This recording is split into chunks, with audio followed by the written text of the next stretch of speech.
welcome to Wolf's Words, a series of informational videos about parental school choice brought to you by Conduit News. I'm your host, Dr. Patrick Wolf. Sometimes we hear people say that parental school choice is a threat to traditional public school districts. What these people fail to acknowledge is that traditional public school districts also support various forms of parental school choice. Three of them are residential school choice, intra-district choice, and inter-district choice. First, residential school choice.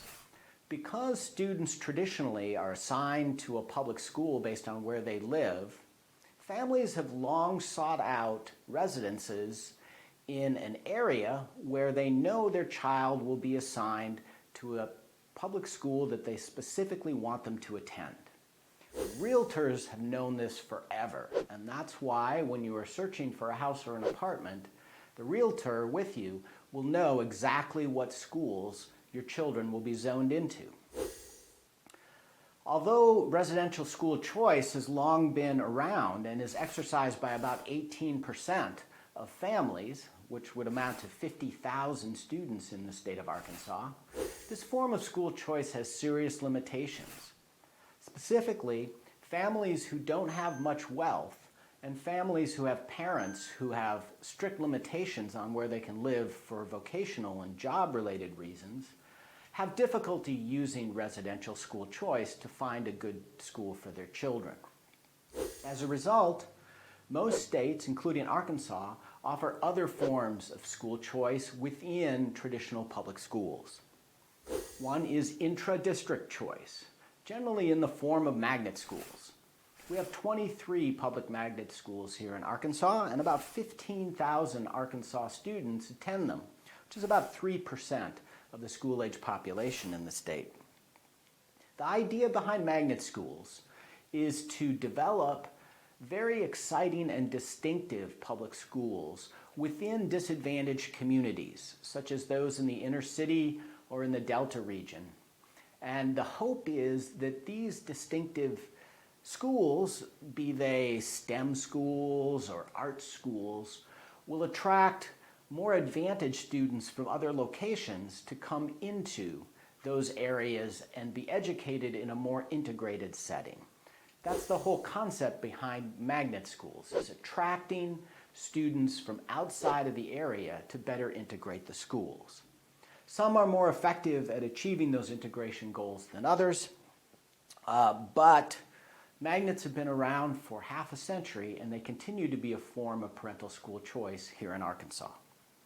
The third form of school choice that applies to public school districts themselves is inter-district choice.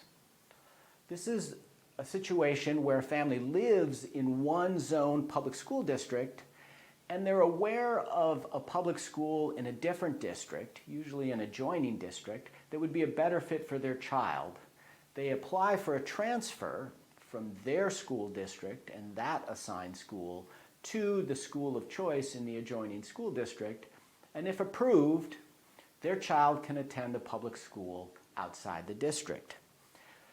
An Arkansas program called the Arkansas Public School Choice Program that facilitates inter-district school choice has been around since 1989. That's right, under the governorship of Bill Clinton, Arkansas's first school choice law was enacted. This program is used by over 20,000 Arkansans to attend a public school of choice. There's a May 1st deadline for applying to the transfer, and the targeted school can refuse a particular transfer if they can demonstrate that the school is full. Also, parents have to provide transportation for their student to the school outside the district if they are participating in the Arkansas Public School Choice Program. As a result, recently in 2015, the Arkansas legislature enacted the Opportunity School Choice Program. This is an inter-district school choice program available, but only to students who are attending F-rated schools or who live in districts that are viewed by the state as improvement districts, where performance is unsatisfactory. These students receive special priority and supports from the state in exercising interdistrict choice so that they can be placed in higher performing public schools. That support includes free transportation from the state. When you add it all up, 25% of the students attending traditional public schools in the state of Arkansas are doing so based on the deliberate choices of their parents, in many cases supported by school choice programs enacted by the state government. Those are my Wolf's words for today. Please join me in my next session when I will be discussing private school choice.